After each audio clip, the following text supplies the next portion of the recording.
On behalf of Yara Leadership Society, I would like to welcome you and thank you for joining us. Yara strives to showcase women leaders of Iranian heritage, not only as a source of pride and inspiration, but also to help lift the next generation of Iranian Canadian women and by extension the Iranian Canadian community.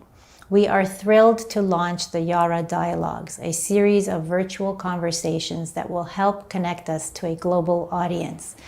And for our inaugural Yara Dialogue, we are truly honored to have Mahnaz Afkhami as our first guest.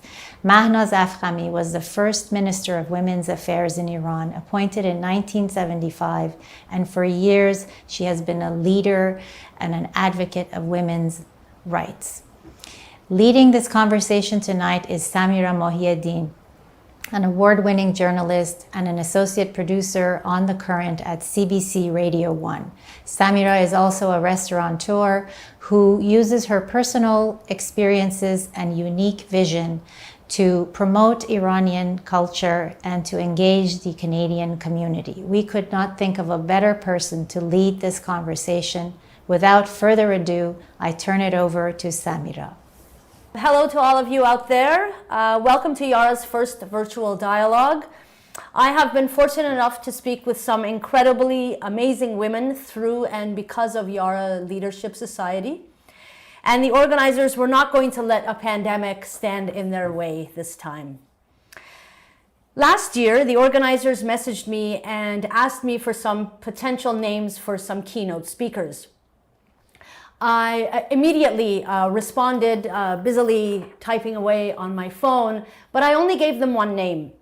And I'll get to why I only gave them this one name, but that name was Mahnaz Afkhami. I chose Mahnaz Afkhami for many reasons, some personal, some political. She is a towering figure in the history of the women's movement in Iran, in and outside of Iran. She was the Minister of Women's Affairs at a time when there was no such position in most Western countries, let alone the Middle East. She is founder and president of the Women's Learning Partnership, the executive director of the Foundation for Iranian Studies. She is the author of 10 books translated into more than 20 languages and articles in numerous anthologies. She is currently working on her memoir, and I am eagerly awaiting to read it. Welcome to Yara, Ms. Mahnaz Afkhami. Thank you so much for your kind words and for your really humbling statement. I hope that I justify, my work justifies your praise. Well, if it doesn't even now, I still think I have a lot of time to make up for that and make sure it will. But thank you. It's wonderful to be here and wonderful to be working with Yara. I wanted to start by letting you know that I came across a stamp a couple of years ago, and the stamp I came across it online, and it sort of jarred me. It was, there was a pink one and a blue one, and it was 8 riyal, which is Iranian currency, and it said UN Women's Conference Tehran on it. And I started quickly looking around, what is this? When did this happen? What is this? Can you tell me what that stamp is about? To tell the truth, I don't know exactly which one of the promotional works that we did this might have been, but the International Women's Year in 1975 was a really big event for us in Iran. It was the first United Nations conference on women in Mexico City. And it was the first time that all the governments of the world were united in one place to talk specifically about women and the role of women. So we did a whole lot of stuff, including publications, seminars, film festival, all sorts of things. And above all, we also had the privilege of inviting some significant leaders of the movement from around the world. And one of them was Helvi Sipila, who was the Secretary General of that conference. And it led to a lot of activism on behalf of women internationally. And do you want me to go on about that, or is this getting to be too Oh, much? no. I'm gonna come back to the 1975 conference, because I want to talk about that iconic photo of you that is what comes up whenever somebody Googles you under images. But I want to come back to this stamp, because the stamp actually said 1965 on it. And when I did research, that was Tehran was holding the UN Women's Conference at the time, and I just wanted to know. I mean, this was before you became minister, but what were you doing in 1965? In 1965, I was basically raising my son, who was 1 year old at that time, and I was going to the University of Colorado trying to finish my degrees and return to Iran. So I didn't return until 1967. So there was a conference of the International Council of Women in Tehran. It may have referred to that, I think. Yeah, that's what I had seen. It was a 18th international. It was the commission of something on the status of women, and I just thought it was really interesting, because that's not usually, when you think of Iran, that's not an event that you would think that Iran would be holding. You know, if we could go back to you coming back to Iran in, you said 1967, after, so you enter university and you start teaching. Yes, yes. When I got back, I started working at the National University of Women, and I was teaching English literature. And it was a very exciting and interesting time for working at the university. The students were amazing, because I had taught as a sort of an assistant professor before I went back to Iran. And the level of sophistication of the students in Iran was amazing. So many of them spoke English so well. I used the same material that I used in the United States, basically at the University of Colorado, that I used in Iran. And actually, that was really where I became aware of the intricacies of the global dialogue on women.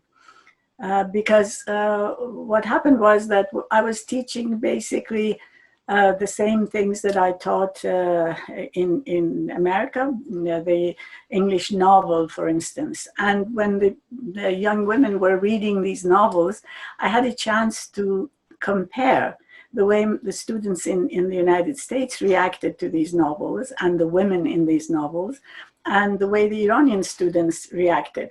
And that was really fascinating, because they saw that there was more choice, there was more liberty in terms of possibilities for women in the Western novels.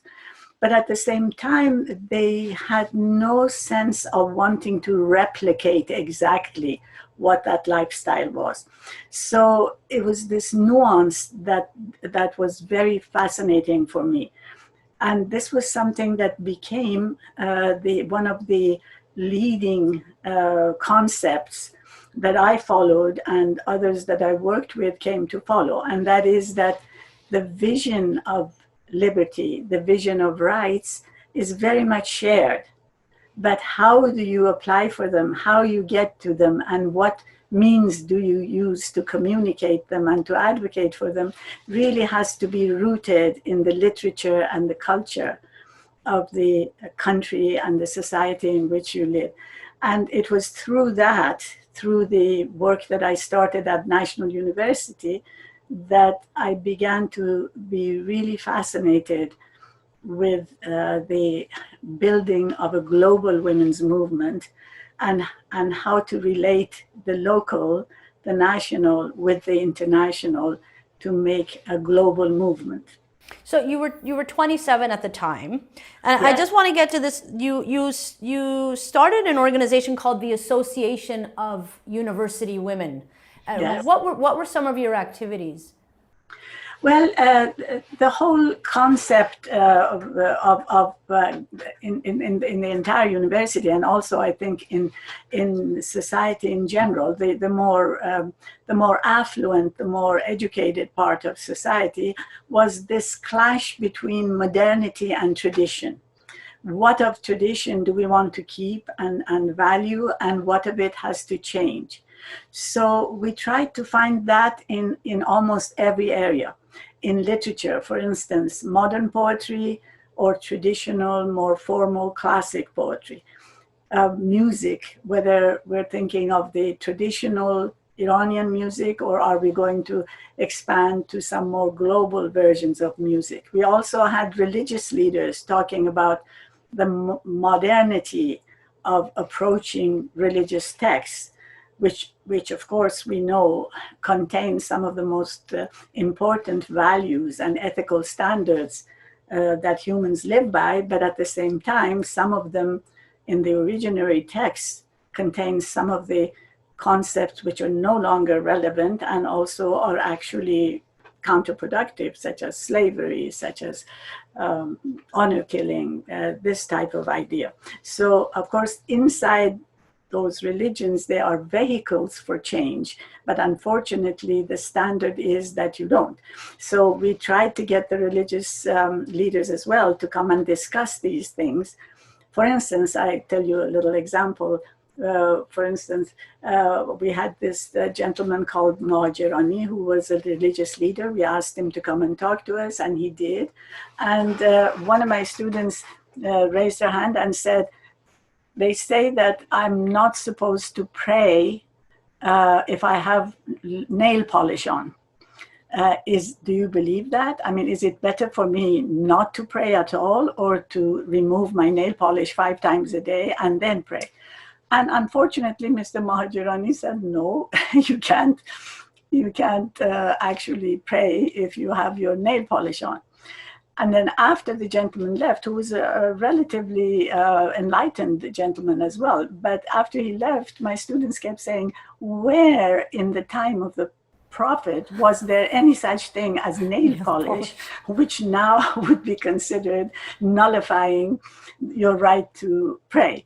So the conversations were across these fields: painting, abstract or very traditional, poetry, music, and as well as religious and ethical concepts.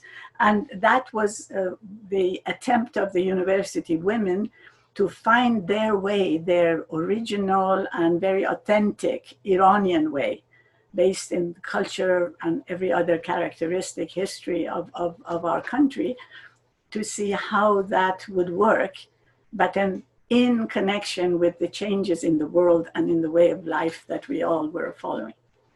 I wanted to just pick up on what you said about tradition versus modernity. Your mom was one of the first 3 women in all of Iran to enter university.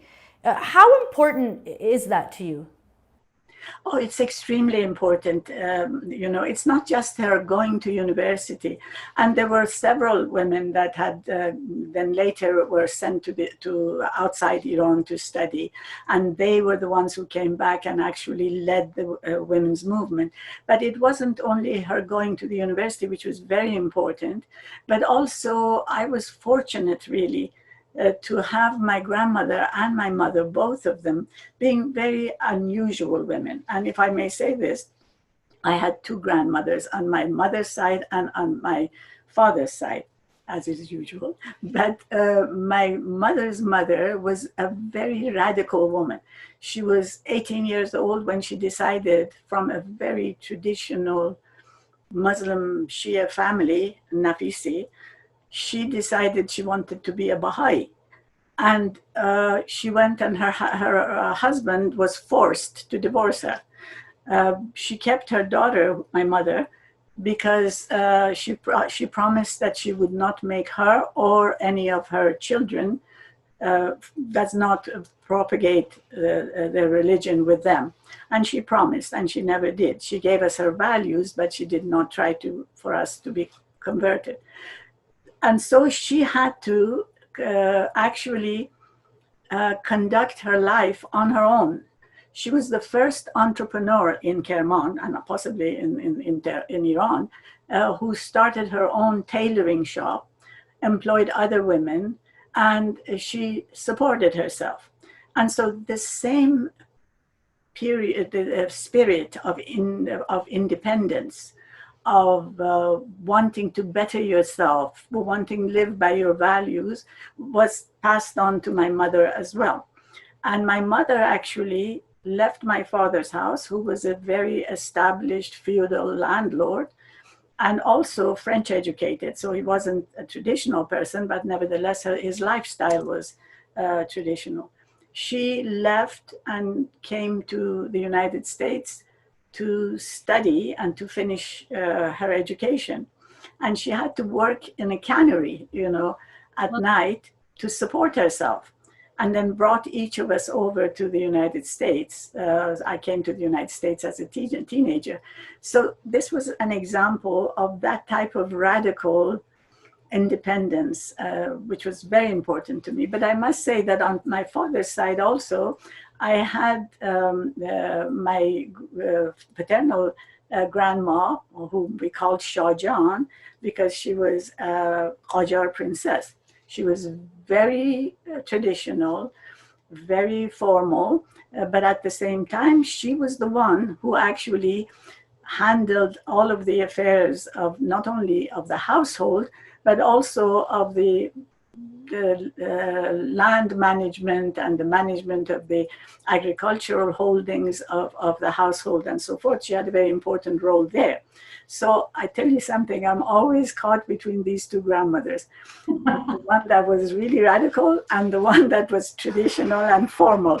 And so I switch between these two when I'm thinking of what to do. And it's been helpful because when I'm working with the radical feminist movement builders, I can draw on one grandma. And then when I'm trying to deal with the high-level government people, with people of the high position within religious beliefs and so forth, I can use my other grandmother. So I've been very fortunate in having those two. That's great. So that tradition and modernity is constantly sitting on either shoulder of yours. That's right. Leave your mom there for now. But at the age of 29, in 1970, you become Secretary General of what's known as the Women's Organization of Iran. How did that come about? Well, actually, the University Women's Association that we set up became very successful. We had 400 or 500 members, and they were very active and very outgoing. And we actually started connecting with the women's organization, which had a number of centers in the South Tehran slums, because the organization worked largely in the poor and underprivileged sections of the South Tehran area. So we became drawn to that and working with the women in these particular centers to learn more about the situation of women. So I have become more familiar with that. And then the Secretary General of the Women's Organization at that point was Dr. Simin Rejali, who was a wonderful woman, who was a psychologist and who taught at the National University as well. I remember once I was driving back to the university from a meeting that I attended at the Women's Organization, and she told me, Princess Ashraf is going to the United Nations, and she would like to have women become more involved in international diplomacy. And she wants to have a French-speaking and an English-speaking more academic two women to go with her so that they become familiar with the UN. And we already have the French one from Tehran University, Sohila Shakar. And would you be willing to go? And I said, yes, I will, And she was a little bit surprised that I didn't think about it and ask whether my husband can actually take on the household and the child. because I knew he would agree. You know, we've been partners. We went to school together. We went to graduate school together. So we were basically partners. So I did go to the UN, and it was a very important learning experience, learning about the international scene. And I enjoyed very much working with Sohila Shawkar, who was a brilliant young woman. And so the second year when the assembly was taking place the next September, I was asked to join the princess again. And I tell you, sometimes things happen by accident. Now, you stop me whenever you think I'm talking too much, because, you know, I just did my memoir and I just go, da, da, da, da, da.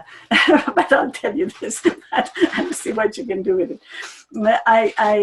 Basically, she asked us, the princess asked the two women that she had brought to the UN with her to have a role to speak at the, on behalf of Iran, in the different committees that we worked with.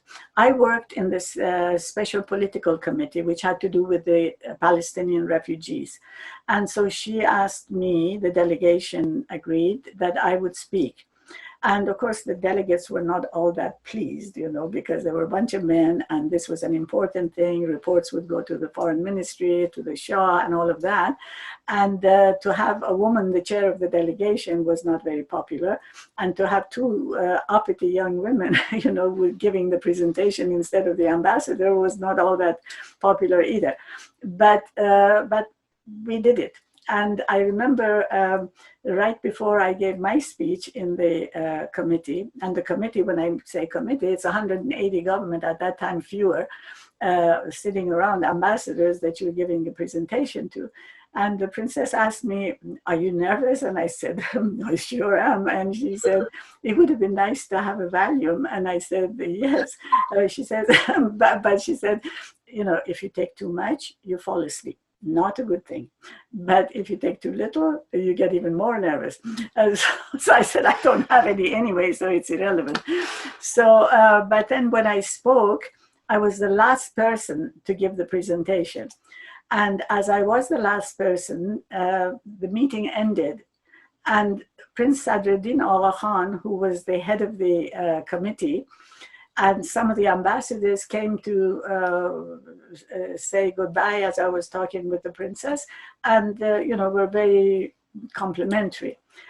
So I think it left an impression in the mind of the princess that I was an exceptionally interesting person, which is really quite accidental. If I hadn't been the last speaker, all of these ambassadors and Prince Sadruddin would not have come down to say hello to her, who was talking to me and to me.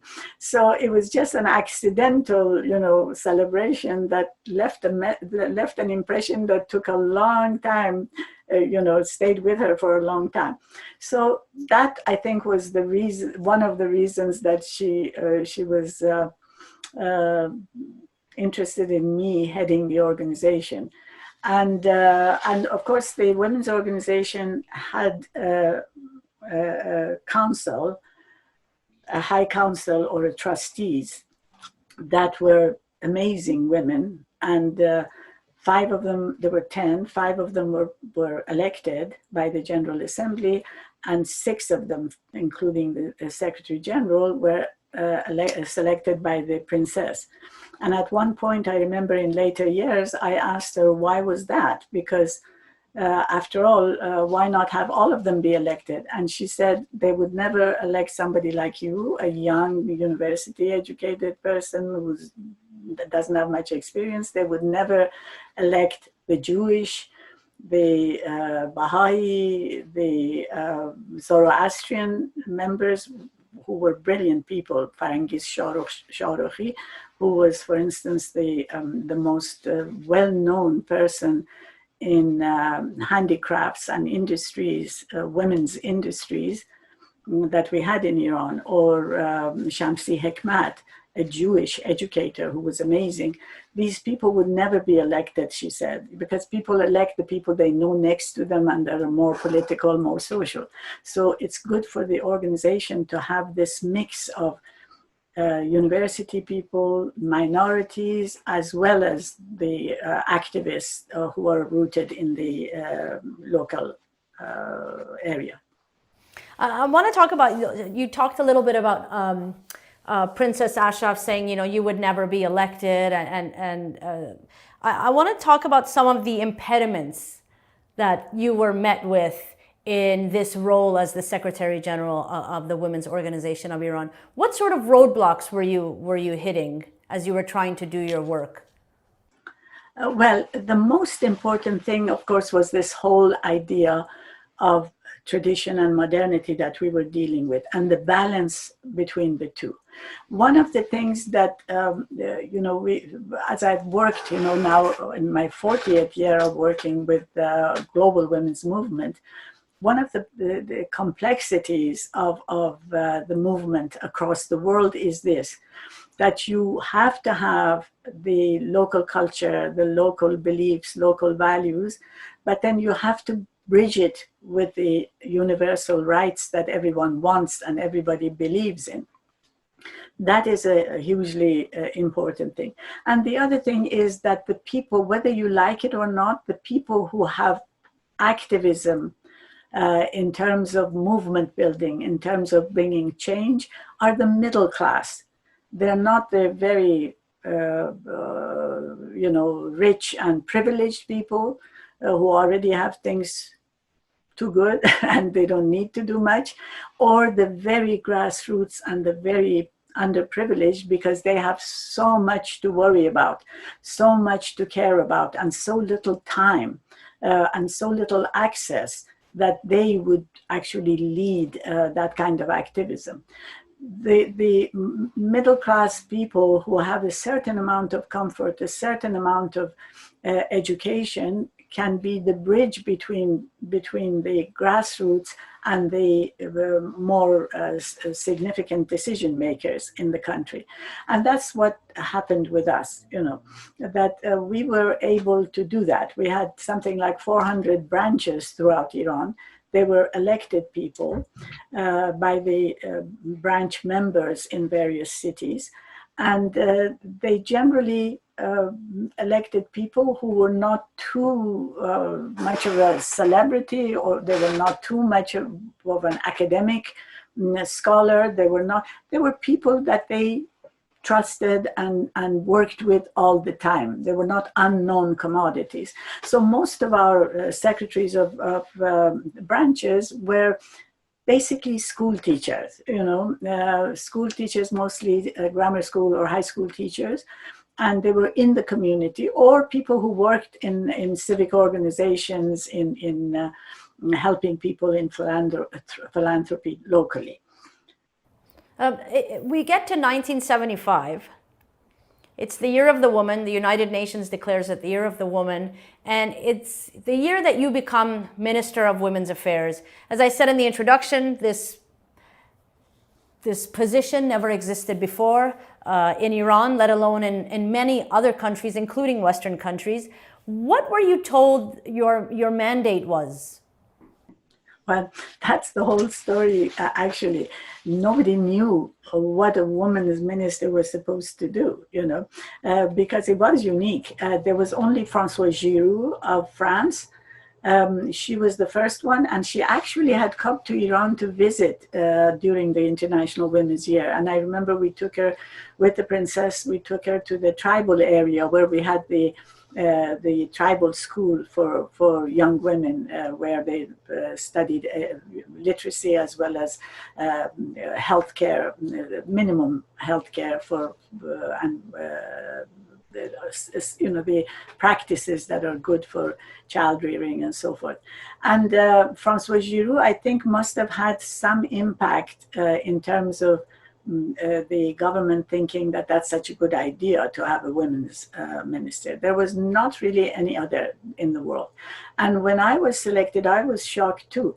Of course, I remember once when I just had become the Secretary General of the Women's Organization, Mrs. Parsa was then Minister of Education, and she was a wonderful, wonderful mentor to me, and a really amazing person. She came to pay me a courtesy visit, And we had prepared all sorts of things to tell her that we wanted from her, because she was both a woman and a minister. So we talked about school books that had to change with a better image of women, this, that, and the other. And she finally said, listen, I'll do what I can, but I'm not minister of women, I'm minister of education, you know. So that sort of stayed in our minds that that is a possibility, you know. But nevertheless, there was no real plan for what that minister would do. But we were, that in a way was lucky, because the government believed in modernity. They were not feminists. They were like any other patriarchal people. They were very well educated. Many of the government ministers had studied outside in various countries of the West. They were all had, many of them had PhDs or engineering degrees or whatever in the field where they worked, but they were not necessarily sensitive to women's issues. So nobody had any particular idea. But what they did want, including the prime minister, including the Shah himself, was modernity. They thought that we have to move forward in modern times in order to have a developed country. And half of the population was made of women, and we really pressured that piece. We said, we are half of the population, something that unfortunately in our day-to-day in the world has not been followed as wisely as it could have been, because we have broken into silos, and now we keep thinking of this group works with the disabled, this group works with the refugees, this group works with the environmental issues, this one works with violence against women or harassment. But we really haven't created a global movement that talks about major change driven by the other half of the population who has not had a role in the miseries that we are facing today, including the endless wars, including the violence, the poverty, the environmental degradation, the pandemics, and so forth. So in Iran at that time, we were very conscious of this. We were way ahead of our time in that we are 50% of the population, and we need a voice commensurate with our numbers. And that's why, for instance, when I became the Minister of Women, I really, again, it was just a matter of brainstorming with other people. We had no models, no prototypes to build on, and nobody knew specifically what should a woman's minister do. I imagine that gave you some freedom. I imagine that gave you some freedom also to sort of pave the way for what that is. Exactly. That did give us freedom. It gave us the freedom to figure out what can we do, and we just started doing things that we thought would work. We said everything has to do with women: education, health, labor, the plan and budget, economy, labor. So we need to have all of these ministries to meet together, focusing on women. So that's why our national plan of action, which was done after the World Conference in Mexico, basically reflected that. We had 12 ministries headed by the Prime Minister, focusing on making sure that women's interests and women's empowerment is built into the programs of the Ministry of Agriculture, Labor, Health, whatever. And in the absence of the Prime Minister once a year, who gave the overview directions, I met with the senior deputies of those ministries to work out the details. So this was an unusual way of dedicating the government to change the status of women. And it still hasn't been replicated anywhere. The only thing that I've seen in this country is basically the President's Interagency Council, which existed during the Clintons and afterwards. And it's something like that. The only thing is that it doesn't have any real concrete power, you know. because it doesn't have the president sitting and supervising the whole process. So it was an amazing achievement for the time that we had that. Unfortunately, it got approved in 1978, just before the revolution. You brought up Farrokhro Parsa. She was the only other woman to serve in the cabinet in Iran, and she was brutally executed at the time of the revolution. And one of your books, I think it is the Sisterhood is Global Anthology. You begin your essay by telling her story, and you talk about the new regime wanting to kill off, and I'm quoting you here, a certain type of woman when they executed her. What woman is that? Well, you can't get any more well positioned that Mrs. Parsa was to become a high-level government servant. She had become a physician. She had then moved into education because of her interest for women, and she had led one of the biggest and most successful girls' schools in Iran. And then she moved to the Majlis, and then she became a government minister. She was beautifully well situated to do the work she was doing.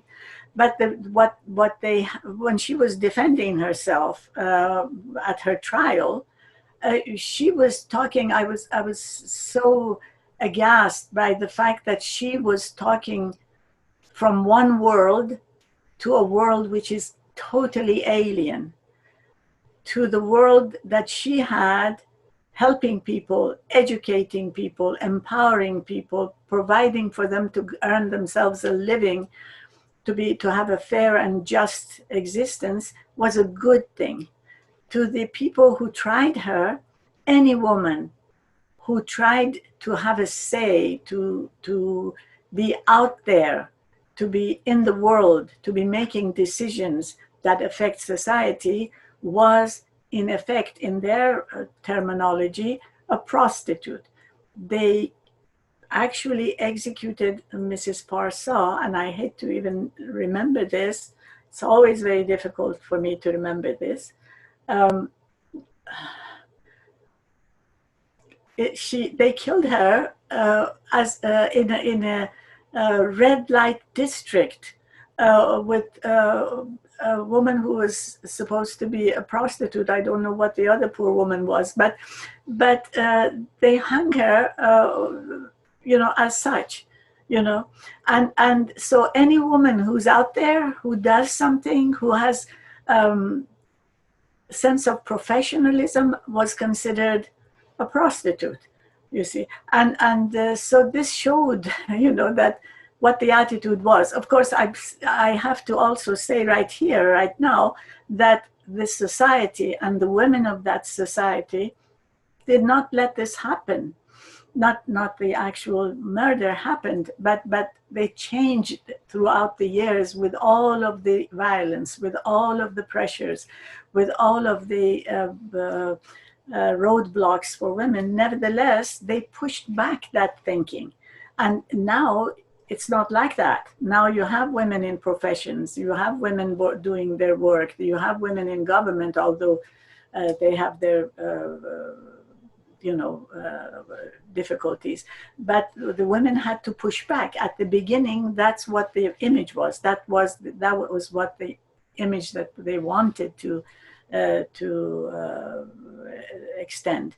Yeah. So, and I always think that, this is always the survivor guilt, that actually the person they would have wanted to kill was me, because I was the one who was inciting women. Mrs. Parsa was a very steadfast and a moderate kind of personality. She was charged with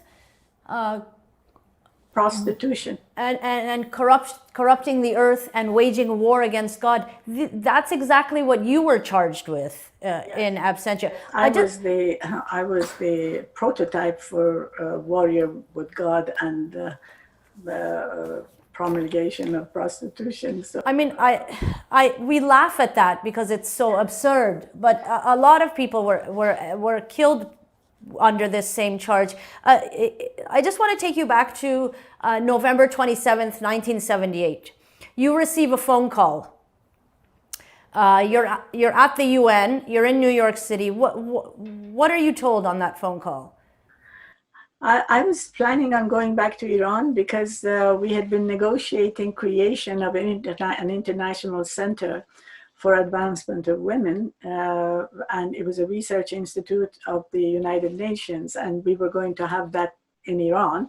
I was here to negotiate that contract with the United Nations, and as things lasted a little longer than I had thought, you know, the revolution became more, you know, stronger and more extensive. And my husband called me and said that Queen Farah had asked him where I was, and he said that I was at the UN and that I'll be coming back. And she kindly said, tell her not to come back now and continue her work, you know. So my husband basically told me not to come back, and so within a matter of minutes, I was in exile, you know. I mean, completely disconnected from all the things that make you who you are, you know. So it was a very traumatic experience, as we all know, those of us who have experienced it, and because it's hard to imagine, you know, that it's hard to imagine that how much of who you are is connected to the place that you call home, from language to culture to family to connections to institutions to literature to everything. So as soon as that happens, you don't know who are you, you know, and what are you, and then of course, what are you going to do? How are you going to live your life? And so these are very challenging issues that we all have had. And my generation, I tell you, is a really damaged generation. We're sort of like broken vases that we've been put together nicely, some of us better than others, but it's not the same, you know. If you'll let me, I just want to read something to you to get your feedback on it and see what you think of it. It's written by Edward Said. It's part of his BBC4 lectures that he gave in 1993. There is a popular but wholly mistaken assumption that being exiled is to be totally cut off, isolated, hopelessly separated from your place of origin. Would that surgically clean separation were true, because then at least you could have the consolation of knowing that what you have left behind is in a sense unthinkable and completely irrecoverable. But the fact is that for most exiles, the difficulty consists not simply in being forced to live away from home, but rather, given today's world, living with the many reminders that you are in exile, that your home is not so far away, and that the normal traffic of everyday contemporary life keeps you in constant but tantalizing and unfulfilled touch with the old place. Mahnaz, what does exile mean to you? How do you define exile? Well, I think Said is absolutely right in the sense, in our case, my generation's case especially, but also I think continued with the next generations. The first shock is, of course, of almost a disembodiment of your personality and your personhood. But then it never goes away. You know, you're connected. It's tantalizing. It's actually, in my case, it's something that has driven me to work with Iran, and I have done it all these years. I have worked closely with the people inside Iran, I haven't been able to do as much as I could publicly with them, because all of the exchange of experiences, the trainings that my organization here has been able to give to some of them, what we have learned from some of them, publishing their books in multiple languages to be spread internationally. All of that is trying to help encourage them, and then also learn from them, keep up with what's happening, because so much has changed and so much has evolved, and so much of it continues to be inspiring for women elsewhere. You know, like for instance, what we had in 2009, for instance, in Iran, was an inspiration for 2011 in the rest of the Middle East. And so publicly, and in my case, because women is my passion, we have kept the connection and wept with people who have been imprisoned or killed, and celebrated with the ones who have been celebrated, and helped to connect them to the international scene. But I understand what Saeed is saying. It's even broader than that, because you keep saying to yourself that you're a citizen of the world, you know, because you have at least 2 countries, and in my case many more, because we work in 60 countries around the world in 30 languages. But nevertheless, you are a citizen of the world. But there is one place, there's only one Damavand, there's only one Kavir, there's only one Khayyam, there's only one Hafiz, and that keeps drawing you, and that keeps making you both very happy, but at the same time very sad. I was watching an interview you did with the BBC about 22 years ago, and you said that you still have not yet resigned yourself to not going home to Iran. Is that still true? Absolutely. I think I have to totally have that to be able to be alive, you know, because I just can't believe that it's in my bloodstream, you know. Of course, it's the hope of it. It's the idea of Iran. It's the idea of that culture, that rich, creative culture. You were only minister for 3 years. Yes. Minister of Women's Affairs. But in those 3 years, you were able to bring about some of the most progressive gender equity laws that even some countries now don't even have. What was it like for you at the time of the revolution to sort of see all of that unraveling? Well, it was very painful, you know. It was extremely painful. It still is, you know, and it still is more because I can't even believe what I read about Iran of the period. You know, I mean, I keep thinking that it's like being somebody from Mars. I don't believe that they think Iran was like that, you know, and I can't believe that they don't see how progressive, at least the women's part of it, and the rest of it. You see, I mean, we keep repeating certain slogans about dictatorship, about being a closed society, this and that. For one thing, it wasn't that kind of a system. But anyway, even that, I'm saying that the time of the revolution, the world was basically ruled by autocratic systems. More than 80% of the countries of the world were some level of authoritarianism. Brazil, South Korea, these all happened after 1980, you know, where we were going. We could have reached that, and heaven knows where we would have been now if we had moved at the rate that we were moving in the 60s and 70s. Where Iran would have been now. So the pain is not just the Iran of that moment that is gone, but the Iran that could have been, given the creativity, given the innovation, given the thoughtfulness and energy of that people.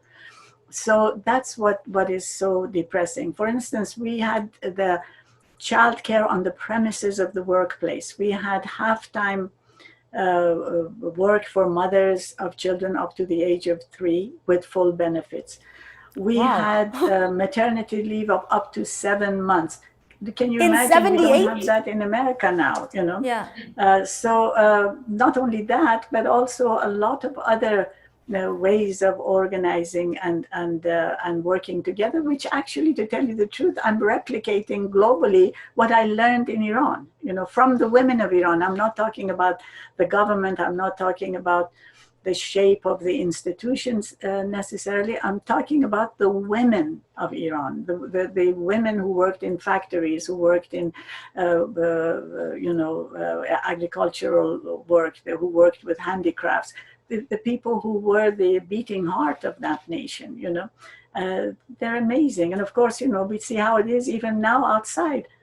Everything you look at, some Iranian, and mostly some Iranian woman, has something amazing that they have done, from astronauts to biochemistry, from music to drama to everything. Our people now outside are just amazing. It's an amazing population. I want to talk about your work with and your founding this women's learning partnership. At the age of 37 is when you find out, you know, you won't be going back to Iran. How do you start to rebuild? It's a very slow process of learning. Of course, what I started with was the Foundation for Iranian Studies, which was very helpful. The foundation was actually it was helped by Princess Ashraf to set it up, but it was the first space that was a safe space in a time of division of people who had lost children or parents or friends in the revolution. It was so much divisiveness.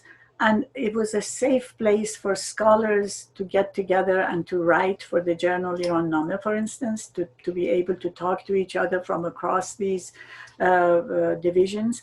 And it was also a place where we archived and created the oral history of that period, so that people who had experience, from labor to women to politics to whatever, they were able to tell their stories, and we have the oral histories. And it put me back in touch with the women who were in diaspora, as well as the women in Iran. People like Simin Behbahani, for instance, many of the painters, Behjat Sadr, for instance, many of the others who worked in the arts, and also with the directors and artists and so forth. So it helped me have a cause that was both related to Iran and also related to women, because we brought women artists. We gave them a chance to show the first film that we showed outside Iran was the Rakhshan Bani Etemad's film. And so it was the first writers that we invited were people like Goli Taraqi. So we had the women there with us. And of course, we had the cross divisions, cross political ideologies, conversations. That sort of put me back on my feet and gave me some strength and some sense of belonging in that community and society, while I learned how to work internationally. So the first thing that I was offered was to manage Sisterhood Global Institute, which was already in existence. There were 70 scholars and leaders from around the world who set up that organization. So that also brought me into the international women's scene. Mm-hmm. And from there, I went into creating my own organization with some of the people who had been working with me, both Iranian and non-Iranian, mostly first from the Middle East. And that's how we set up the Women's Learning Partnership. And that's how we continued, both working with Iran as a member of the partnership, and also with other countries and other languages. I didn't get a chance to bring this up when we were talking about the Women's Conference in 1975, but when I said earlier that I had a personal reason for suggesting you was that I think I was a teenager or something when I came across this iconic photo of you sitting behind a desk with the name of Iran in front of you. And it's a photo that I have shared with many people, but that's how I came to know who you were. And there's a lot of people that I speak to, Iranian, who have no idea and who have never heard of you or the things you've done in the country and outside of the country on behalf of Iran and Iranians. And I'm just wondering, are you aware of that? Are you aware of where this sort of photo of yours sits in the mind of many Iranians, and particularly Iranian women? Well, it's it's hard to know how familiar people are, because especially since my work of the last 20 years has been so focused outside of the West, and where most of our diaspora are. Inside Iran, I think I have more of a space than outside, but basically it's it's not for how many know or don't know. It's also, I must tell you this, that as you grow older, you become sort of a little bit of a non-real, non-human person. The ones who do know you. There are places that I go that I am invited, and they sort of invite me as a relic of the past, While at the beginning, when I was working with the foundation or with some of the other groups, whenever I said what I knew of Iran that I lived in and worked in, there would be arguments and, I don't know, name calling and all sorts of challenges. But nowadays, I don't think they even quite, confront that. They just sort of look at you as if, there she goes. And so it's a matter of becoming almost a relic rather than it sort of feels good, but at the same time I certainly have a whole lot more to do before I'm happy with my work report. Yes, you're only 80 years old. You have a lot more to do and a lot more to go. Still not quite 80. 79. Yeah. Excuse me, 79. I want to ask you one last thing, because you are a literature professor, and I was eager to find out what Persian writers are your favorite and what non-Persian writers are your favorite. Well, it's hard to say because there's so many good ones. I love individual works of some of the women. I love Simin Behbahani's work in poetry, and also Goli Taraqi's prose writings. But at the same time, I also enjoyed Danishvar, and then of course some of the older Iranians. Of course, Hafiz, and my dissertation was on Khayyam, so he's one of my favorites. But in terms of the writers outside, one of my favorites, of course, is Virginia Woolf, because of both her experience as a woman and the way that she reflects her inner self in her work.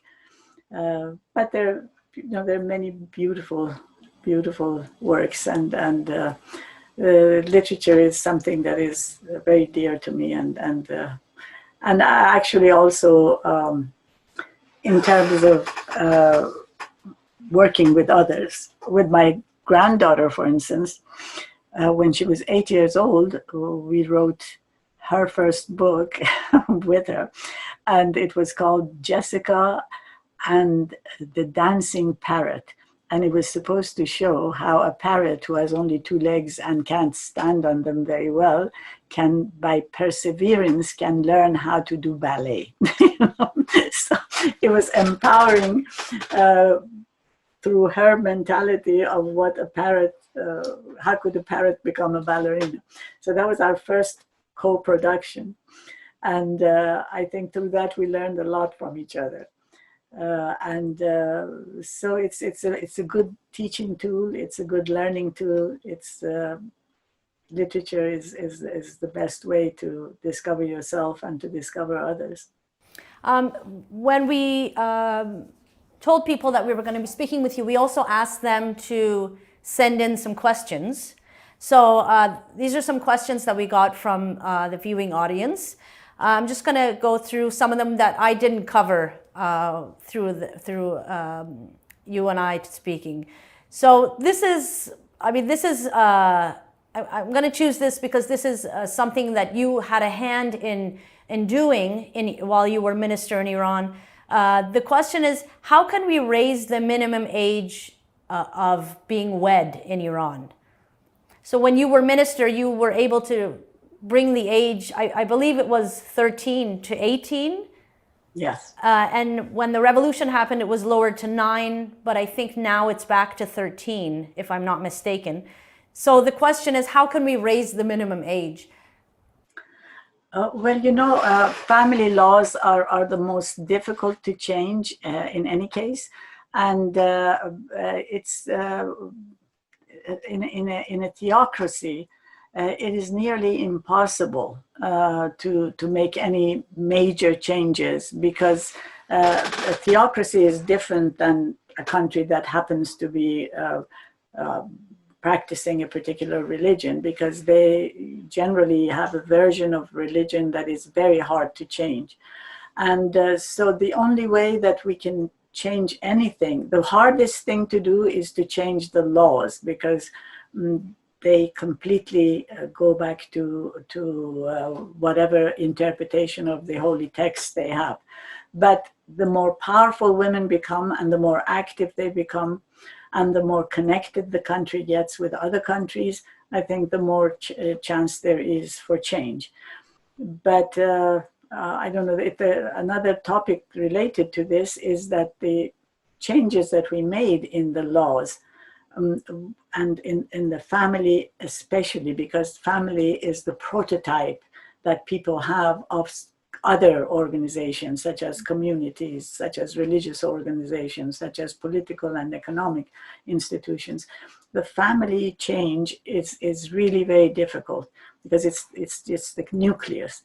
And I think personally, although it's hard to prove it, that the changes that we made in the structure of the family through law and through practice, because when women work, for instance, the family changes. When women have political positions, it changes. So the changes in the status of women, especially in the family, were one of the main causes of the revolution. Because people, if there was no other upheaval or intervention, probably this would have solved itself in time. But because of all the other stuff, this was the thing that really was most detrimental. So I don't have too much hope that change in the family laws, including the early marriage, would happen. But some level of change will happen if we are organized and if we get international support. I think that's the only way. The other question is, why do you believe change in Iran will be led by women? Because we have seen it. For one thing, what I said about the actual revolution was about women, and this is hard to say in the fact that the global culture is built around the particular structure of women's role in the family, which is patriarchy, basically. So it's hard to even say that that's the cause, because people don't believe that women can make history, you see, or for good or for bad, you know. But the idea is that we have seen how women have organized. We have seen their presence. We have seen how often they have endangered themselves and stood up bravely for change. We've seen how active they are, you know, inside and outside the country. And also they're more open to new ideas. And so I'm and also another thing that I've seen with Iranian women inside is that they have not had some of the problems of the movement in the West. That is, they haven't excluded themselves from the men. They haven't said that the men are the bad guys who are oppressing us. They have realized that this is a matter of structures of society, and that good men, progressive men, are indispensable to change. So working with men, for instance, when we had the Green Movement, right before it, the 1 million signatures, 1/3 of the people who signed the document were men.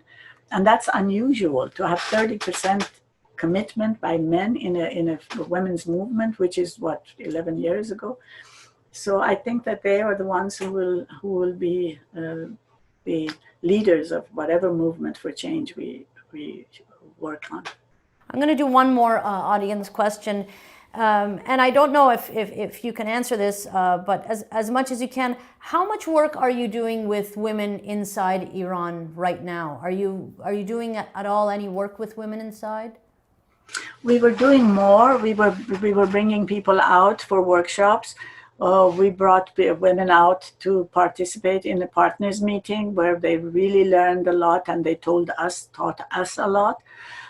But now, of course, we are all quarantined and all limited. So in some ways, that kind of thing is nearly impossible. But on the other hand, the good news about the period we're in, which is such a horrific time for everybody across the world, is that we have all grown to use digital means of connection. And the Iranians are amazing with that, with social media, with interaction across the digital situation that we have at our disposal. So we do have a lot of interaction. We get news regularly. We also send everything that we do is translated into Persian. Everything that we do is made available, and we're doing a series more. We're, for instance, subtitling the film we have just made. It's all up to us. That is going to be shown for Iran. And we also are going to turn up, most of our curriculum already exists in Persian, and it's on the website, so they're using it themselves. So we do have the digital connection strongly, and we're going to expand it as much as we can. And of course, in diaspora, we're very connected to the activists. Okay, I promise this is my last question. I promise. It's been 42 years. You haven't been able to go back to Iran. What is the sight or smell that stays with you? Well, there is so much, you know, that, well, I mean, I'm a desert person, you know. I grew up in the desert. Of course, many people will not see anything gorgeous in the desert, but to me, it's priceless, you know. And that is one aspect, but at the same time, Damavand is always to me a symbol of exalted spirit and of stability and power. So naturally those two, but then there's also so much that is in our, you know, architectural products in the cities, that the beautiful architecture that we have in our country.